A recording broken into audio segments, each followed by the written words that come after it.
We are the Gujarat Technological University. Since its inception over a decade ago, GTU has been empowering young and curating minds to realize their true potential. Over 4 lakh inspired students are enrolled with one of the premier academic universities in India. With more than 450 affiliated colleges in its fold operating across 5 zones of the state, GTU, the International Innovative University, your place to move forward.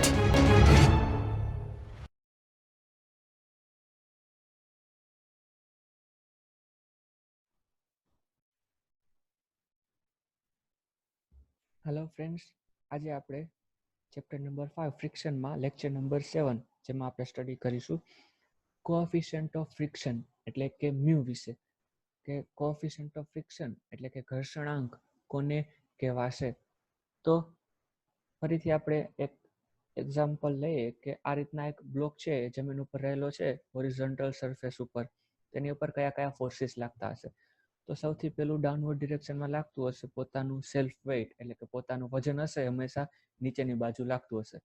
Right side લાગે છે external force પી, કે તમે જે બાહ્ય બળ લગાડો છો એ right side લાગે છે.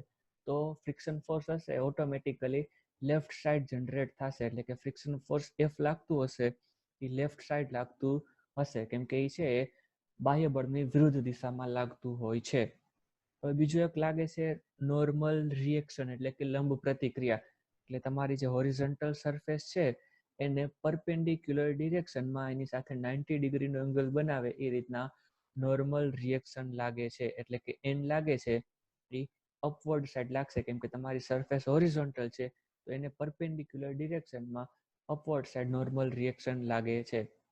હવે અહીંયા લાગે છે ફોર્સ આર. આર શું છે?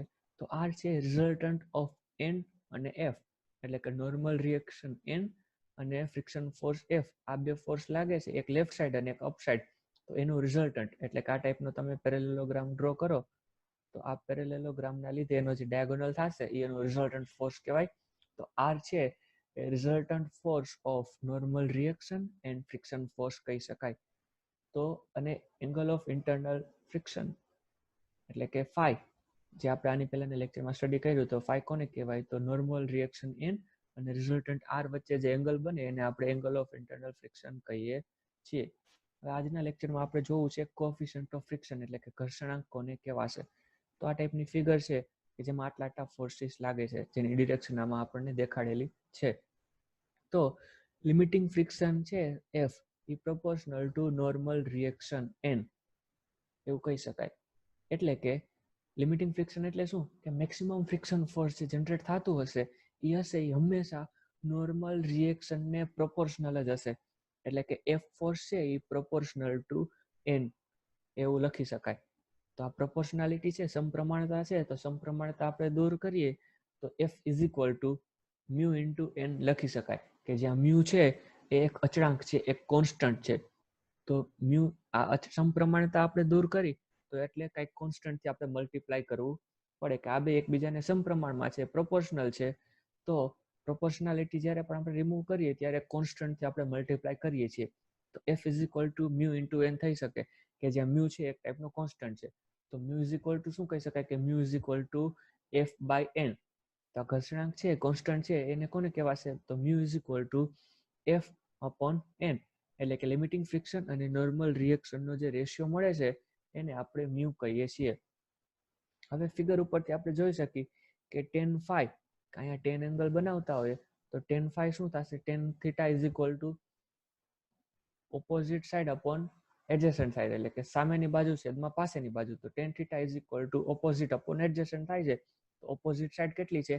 એટલે કે tan phi is equal to opposite છે એફ જેટલું અને એડજેસન્ટ છે એન જેટલું. તો tan phi is equal to F by N. હવે એફ ઇઝ ઇક્વલ ટુ તો મ્યુ એન થાય છે આપણને ખ્યાલ છે. તો એફની જગ્યાએ આપણે લખ્યું મ્યુ એન, તો એન એન કેન્સલ થઈ ગયા. તો મ્યુ ઇઝ ઇક્વલ ટુ શું થઈ ગયું? Mu is equal to tan phi લખી શકાય. તો આ બે ઇક્વેશન આપણને મળી ગયા કે જે ઇમ્પોર્ટન્ટ છે, જે આપણે યાદ રાખવાના છે, કે mu is equal to F by N અને બીજું ઇક્વેશન મળ્યું mu is equal to tan phi.